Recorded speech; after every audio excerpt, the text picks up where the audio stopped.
नमस्ते बच्चों, कैसे हैं आप? आशा है ठीक होंगे। तो चलिए शुरू करते हैं हिंदी भाषा के ऐतिहासिक विकास की यात्रा को, जिसके दूसरे भाग में आज हम जानेंगे कि हिंदी की शुरुआत भारत में कब हुई, इसके संपूर्ण 1000 वर्षों के इतिहास को किस प्रकार से विभिन्न विशेषताओं के आधार पर अलग अलग कालों में बांटा गया, उस काल की क्या विशेषता रही, उस काल में कौन कौन से प्रमुख कवि हुए, उनकी कौन सी रचनाएँ हुई और क्या विशेषता रही उनकी, इन सब बातों को आज इस वीडियो में जानेंगे।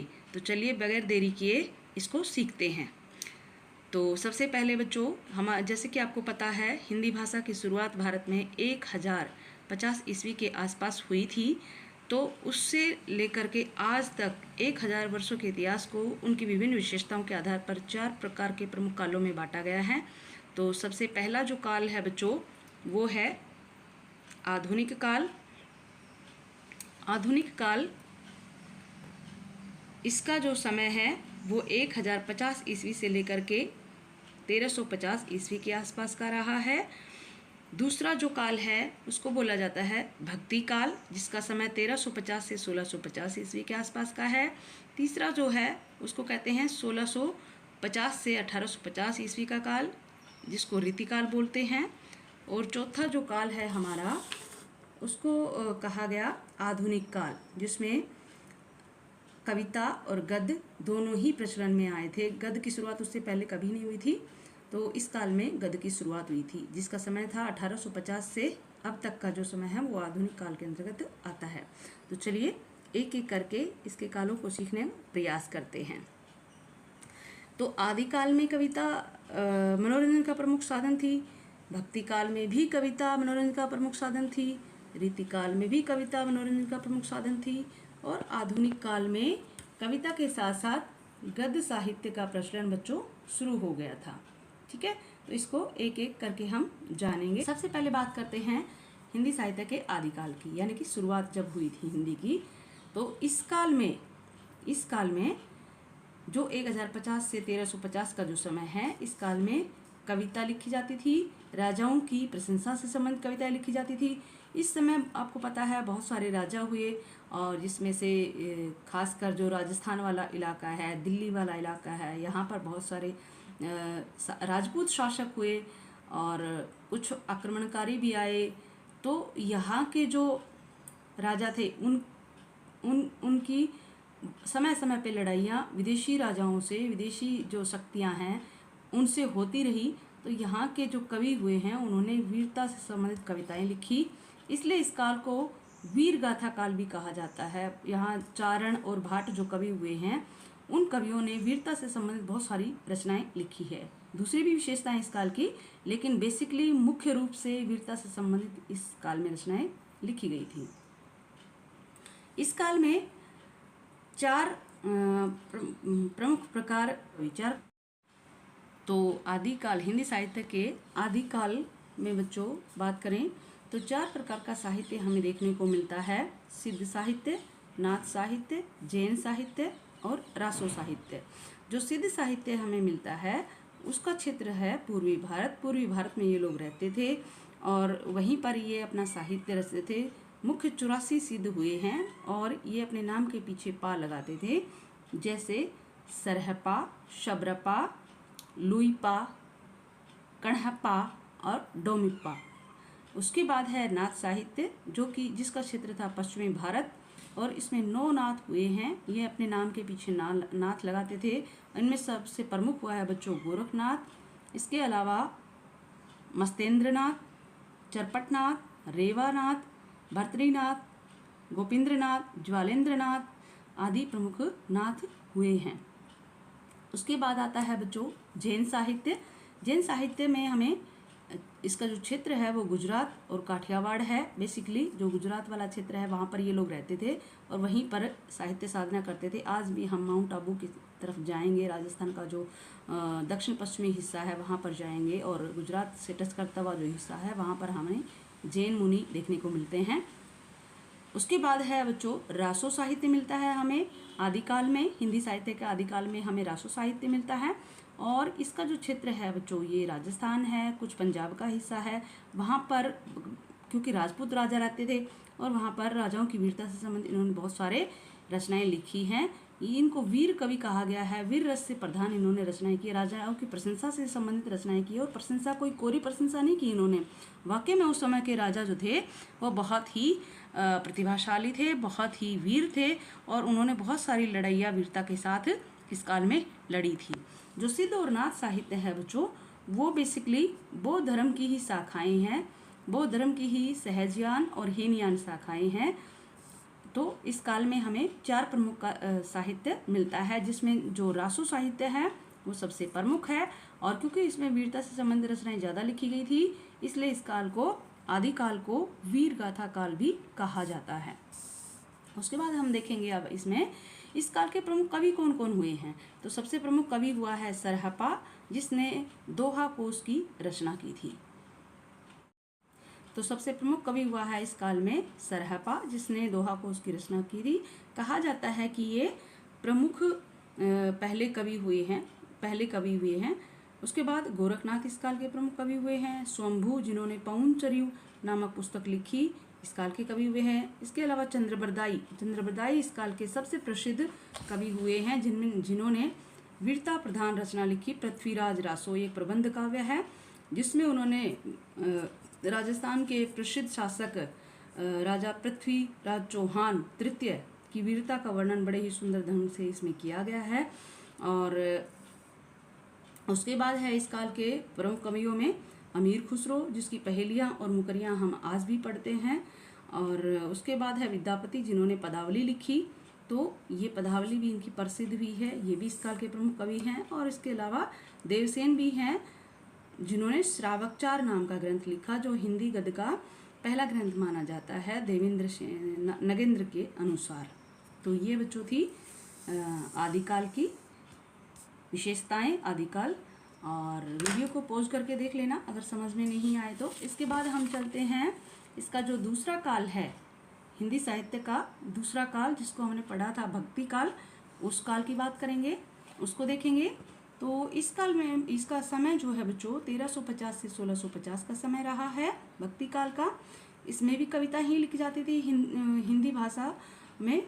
और उसके बाद इस काल की जो प्रधानता है वो भक्ति है, यानी कि आप देख रहे हैं 1350 से 1650 का जो समय है वो मुस्लिम शासकों का समय है। बहुत सारे मुस्लिम शासक भारत में आए। तुगलक वंश से लेकर के गुलाम वंश तक के शासकों ने इस समय शासन किया। तो ये अपने साथ एक धर्म लेकर के आए जो मुस्लिम धर्म था, और इन्होंने ज़बरदस्ती हिंदू जनता के ऊपर, क्योंकि भारत में हिंदू जनता थी, तो हिंदू जनता के ऊपर उन्होंने वो धर्म थोपा, ज़बरदस्ती थोपा, उनके ऊपर बहुत सारे कर लगाए। तो हिंदू जनता परेशान होगी। जब इंसान होता है तो भगवान की शरण में जाता है। और तो इस काल में जब हिंदू जनता भगवान की शरण में जाने लगी, तो उस समय के जो कवि हुए उन्होंने भी ऐसी कविताओं की रचना शुरू कर दी जो भगवान से संबंधित थे। तो इस काल को, भक्ति काल को, हिंदी साहित्य का स्वर्ण काल भी कहा जाता है, क्योंकि सबसे अच्छी कविताएं और सबसे बढ़िया कविताएं इसी काल में ही हमें देखने को मिलती हैं। हालांकि आधुनिक काल में भी बहुत अच्छी अच्छी कविताएं हैं, लेकिन भक्ति काल में जैसी रचनाएं लिखी हैं वैसी अभी तक लिखने में बहुत समय लग सकता है। तो इस काल में जो साहित्य की रचना की जाती थी वो कविता ही थी। बेसिकली कविता ही मनोरंजन का साधन थी। जैसे हमने पढ़ा था आदिकाल में, ऐसे ही भक्ति काल में है। और भक्ति की प्रधानता थी इस काल में। भक्ति भी 2 प्रकार की थी उस समय। कौन कौन सी? एक तो निर्गुण भक्ति थी, भगवान को निर्गुण निराकार रूप में पूजते थे, उसका कोई रूप आकार नहीं होता था। दूसरी सगुण भक्ति धारा इसमें प्रचलित थी, जिसमें भगवान को मूर्ति के रूप में पूजा जाता था। मूर्ति का रूप आकार, कपड़े पहनाकर, धूप लेकर, उसमें थाली में दिया जला करके उसकी पूजा की जाती थी। भगवान की पूजा 2 प्रकार से की जाती थी, एक निर्गुण भक्ति धारा के अंतर्गत निराकार रूप में, और दूसरी सगुण भक्ति धारा के अंतर्गत रूप आकार के रूप में मूर्ति पूजा उसकी की जाती थी। तो इस निर्गुण भक्ति धारा की भी 2 प्रकार की धाराएं आगे चल के बट गई, जिसमें एक शाखा थी ज्ञान मार्गी शाखा और दूसरी थी प्रेम मार्गी शाखा। ज्ञान मार्गी शाखा ये कहती है कि ज्ञान के द्वारा भगवान को पाया जा सकता है, जबकि प्रेम मार्गी शाखा ये कहती है कि भगवान को प्रेम से भी पाया जा सकता है, उनको प्रेम से भी याद किया जा सकता है। तो जो कबीरदास जी हुए हैं वो ज्ञान मार्गी शाखा के प्रमुख कवि थे। निर्गुण निराकार भगवान की उन्होंने पूजा को बताया लोगों को, और प्रेम मार्गी जो शाखा थी उसके जो प्रमुख कवि हुए हैं वो जायसी हुए हैं, मलिक मोहम्मद जायसी हुए हैं। और इन्होंने भगवान को पत्नी के रूप में अपनाया, स्वीकार किया और उसी को संबोधित करते हुए एक प्रेमी के रूप में उन्होंने उनकी रचनाएं जो थी वो लिखी। जो दूसरा सगुण भक्ति धारा का जो प्रकार है इस काल में, आदिकाल में, तो भक्ति काल में, तो इस काल में भगवान के रूप आकार की पूजा की जाती थी। इसमें भी 2 प्रकार का काव्य हमें देखने को मिलता है। राम काव्य जिसमें तुलसीदास जी प्रमुख कवि हुए हैं, और दूसरा कृष्ण काव्य। तुलसीदास जी ने आदर्श राम का रूप हमारे सामने प्रस्तुत किया, सूरदास जी ने और मीराबाई ने भगवान कृष्ण का रूप हमारे सामने रखा। सूरदास जी ने बाल रूप का वर्णन किया, किशोर अवस्था का भी थोड़ा बहुत वर्णन मिलता है, जबकि मीराबाई ने भगवान कृष्ण के युवा अवस्था का वर्णन अपनी रचनाओं में किया है। उसके बाद देखेंगे बच्चों इस काल के प्रमुख कवि कौन कौन से हुए हैं भक्ति काल के, और कौन सी उनकी प्रमुख रचनाएं देखने को मिलती हैं। तो सबसे पहले इसके प्रमुख कवि हुए हैं कबीरदास जी, जिसने ग्रंथ, हालांकि उन्होंने ग्रंथ नहीं लिखा, उनके शिष्यों ने लिखा है। और इसमें कबीरदास जी खुद कहते हैं मसी कागद छुओ नहीं, कलम गही नहीं हाथ, यानी कि उन्होंने कभी कागज़ को छुआ भी नहीं, कलम को हाथ में लिया ही नहीं। तो बीजक उनके विचारों का संग्रह उनके शिष्यों ने किया बीजक नाम से, जिसमें साखी, शबद और रमेणी हमें देखने को मिलती हैं, जिसमें वो हिंदू मुस्लिम की जो कुप्रथाएं हैं उनके ऊपर करारा व्यंग करते हैं और लोगों को ज्ञान की शिक्षाएं देते हैं। निर्गुण निराकार रूप में भगवान को पूजने की वो विचार लोगों को देते हैं। उसके बाद दूसरे जो कवि हुए हैं इस काल के, भक्ति काल के, मलिक मोहम्मद जायसी हुए हैं। भक्ति काल के प्रमुख कवि हुए हैं मलिक मोहम्मद, नाम की रचना लिखी है। उसके बाद हैं इस काल के अगले कवि तुलसीदास जी, जिन्होंने रामचरितमानस लिखा है, 1574 में लिखा था, प्रबंध काव्य है। और ये बहुत ही अच्छा काव्य है, बहुत ही अच्छा ग्रंथ है, जिसमें एक आदर्श पिता क्या होता है, एक आदर्श भाई क्या होता है, एक आदर्श पत्नी क्या होती है, एक आदर्श माता क्या होती है, उसका भारतीय समाज का आदर्श रूप हमारे सामने प्रस्तुत किया है तुलसीदास ने इस कविता में। उसके अलावा उन्होंने कवितावली भी लिखी, जिसमें उन्होंने उस समय के यथार्थ स्थिति का वर्णन इस रचना में किया है और बहुत सारी यथार्थ स्थिति का वर्णन किया है। उसके बाद है सूरदास जी, जिन्होंने सूर सागर, सूर सारावली और साहित्य लहरी नामक 3 ग्रंथ लिखे, जिसमें सूर सागर उनका सबसे प्रसिद्ध ग्रंथ है। इसमें श्री कृष्ण का वर्णन किया गया है। उसके बाद इस काल के भक्ति काल के प्रमुख कवियों में अगला है मीराबाई। मीरा पदावली नाम से इन्होंने ग्रंथ इनके मिलते हैं हमें। इनको कहा जाता है स्त्री मुक्ति की प्रथम आवाज़, यानी कि महिलाओं की दमन और शोषण की जो आवाज़ उठाने वाली आवाज़ थी वो सबसे पहले इन्होंने ही उठाई थी। एक राजा की बेटी थी, राजा की पत्नी थी, लेकिन पति की जल्दी ही मृत्यु हो गई, तो उस कारण से ये अपना ससुराल छोड़ करके और भगवान की शरण में आ गई। कृष्ण से संबंधित ये पदों की रचना करने लगी।